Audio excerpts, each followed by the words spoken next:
Bonjour et bienvenue dans l'entretien sur France 24. Notre invité aujourd'hui est Jean Ping. Il est ancien ministre des Affaires étrangères du Gabon. Il a aussi été président de la Commission de l'Union africaine.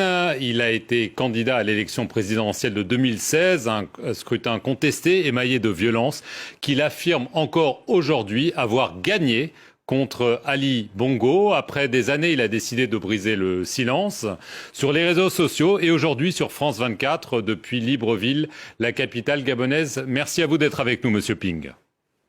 C'est moi qui vous remercie.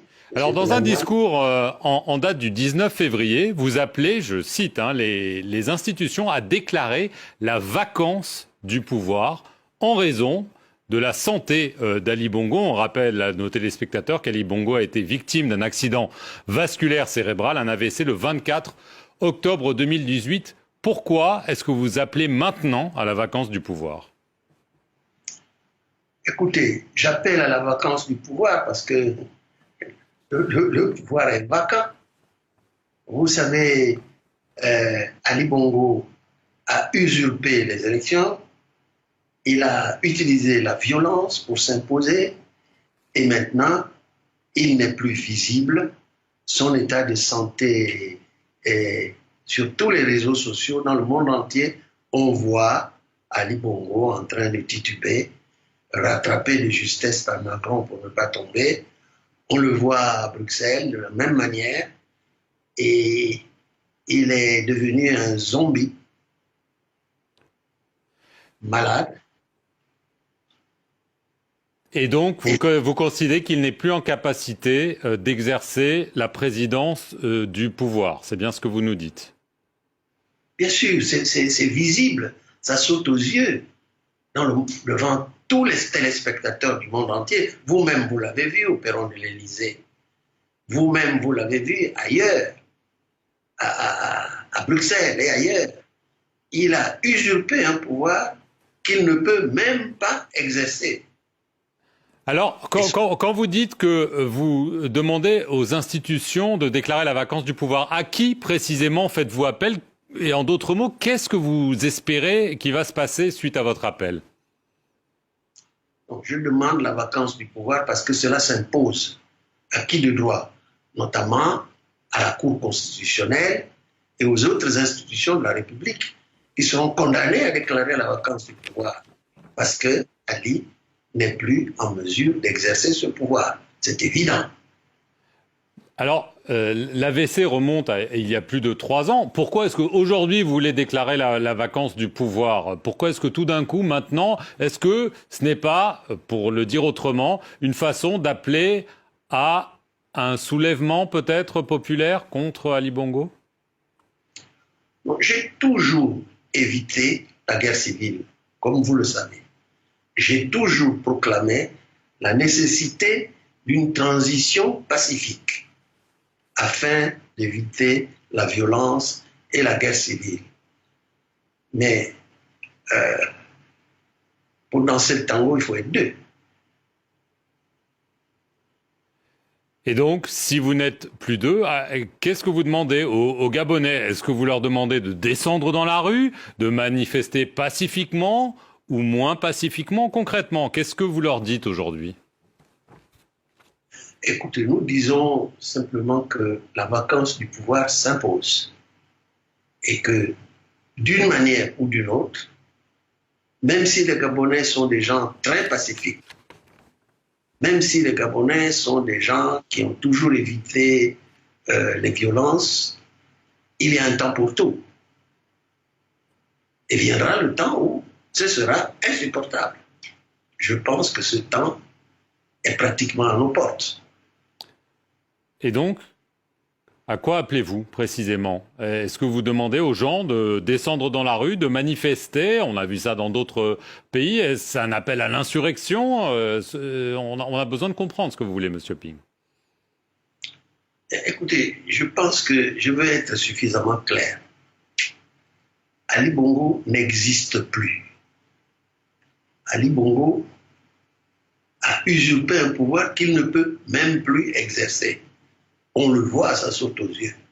C'est devenu un zombie qui va ici et là et qui ridiculise tout le Gabon. Tous les Africains sont en train de dire que le Gabon est devenu un pays qui fait honte au reste de l'Afrique. Donc, on prend chacun nos responsabilités. Alors, vous dites aussi dans votre discours, je cite, que Ali Bongo sert de marionnette à de nouveaux usurpateurs qui livrent le pays aux enchères. Qui sont ces nouveaux usurpateurs, Monsieur Ping? Eh bien, écoutez, Ali Bongo est entouré de terroristes. De terroristes? Terroristes, oui, de terroristes. Il est entouré de terroristes. Il est entouré de gens qui, chacun le plus malin, cherche à prendre le pouvoir. Et tous ces gens gesticulent. Et ils vont entraîner forcément une réaction. Forcément. Qui visez-vous, Monsieur Ping? Quand vous dites il y a des gens qui sont des terroristes, vous avez quelques noms en tête, on imagine. Vous ne dites pas ça comme ça à la légère. Ce n'est pas tout à fait votre style. Non, non, non, non, non, non, non, non. Il y a des terroristes au Gabon. Ces terroristes, non seulement, pour vous donner un exemple concret, sont venus bombarder mon siège, comme vous le savez. Ils sont venus bombarder le quartier général de celui qui a gagné les élections. Bombarder nuitamment. Ils ont tué une dizaine de personnes. Et puis ils sont allés dans les PK, c'est-à-dire dans la grande banlieue parisienne, où ils ont massacré, avec quelques mercenaires, 250 Gabonais. Vous comprenez que c'est évident.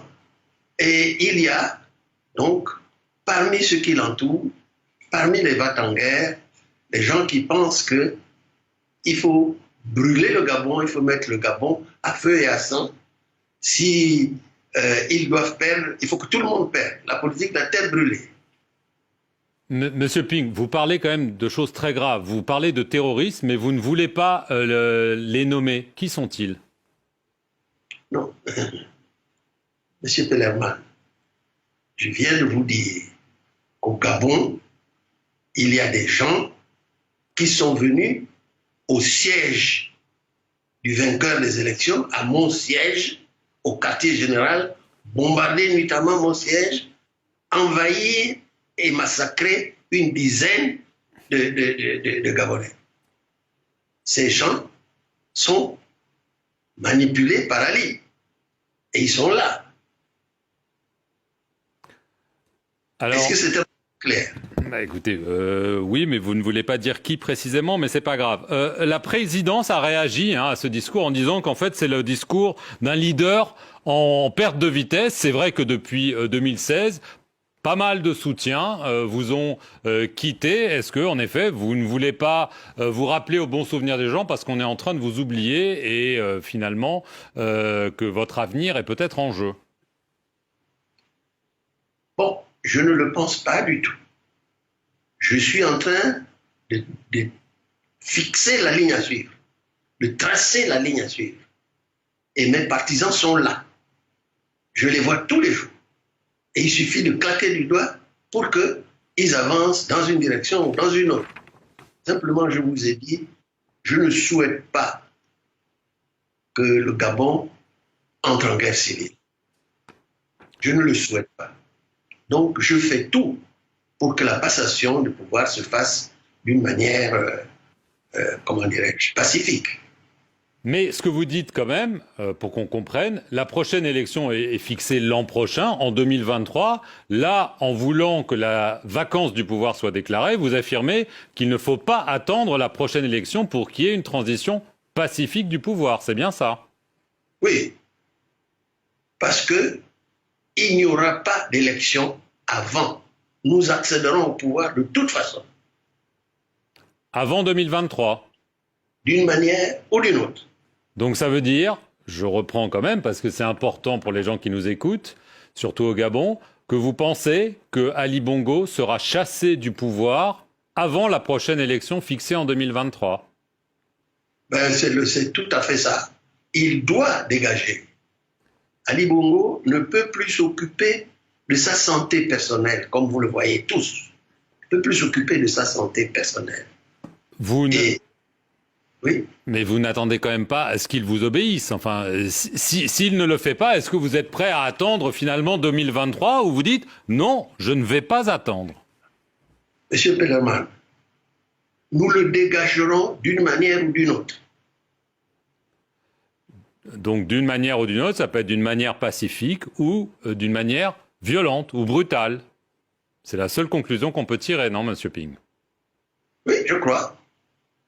Donc vous êtes prêt à chasser Ali Bongo du pouvoir, y compris par les armes? Écoutez, ce n'est pas moi qui décide de l'utilisation des armes. Je voudrais vous rappeler, M. Pellerman, que les Nations Unies, l'ONU, a fixé un principe qu'on appelle la responsabilité de protéger. Ça veut dire que si un tyran, un dictateur ou un autre massacre sa propre population, il est du devoir de la communauté internationale de s'interposer pour protéger les habitants du massacre. Dernière question, est-ce que vous avez l'impression que la communauté internationale, justement, a oublié le Gabon depuis cette élection de 2016 et est-ce que vous le regrettez? Oui, je ne sais pas s'il a oublié, mais je le regrette parce que, M. Pellerman, aujourd'hui, vous parlez de l'Ukraine. On parle de l'Ukraine. Et en parlant de l'Ukraine, on dit qu'il faut sauver la démocratie et sauver la souveraineté de l'Ukraine. Nous disons la même chose du Gabon. Il n'y a pas de souveraineté, il n'y a pas de liberté. Ce qui est bon pour l'Ukraine doit être bon pour le Gabon. Jean Ping, je vous remercie beaucoup d'avoir répondu aux questions de France 24 depuis Libreville. Et merci à vous d'avoir regardé cet entretien sur nos antennes. Restez-y pour plus d'informations.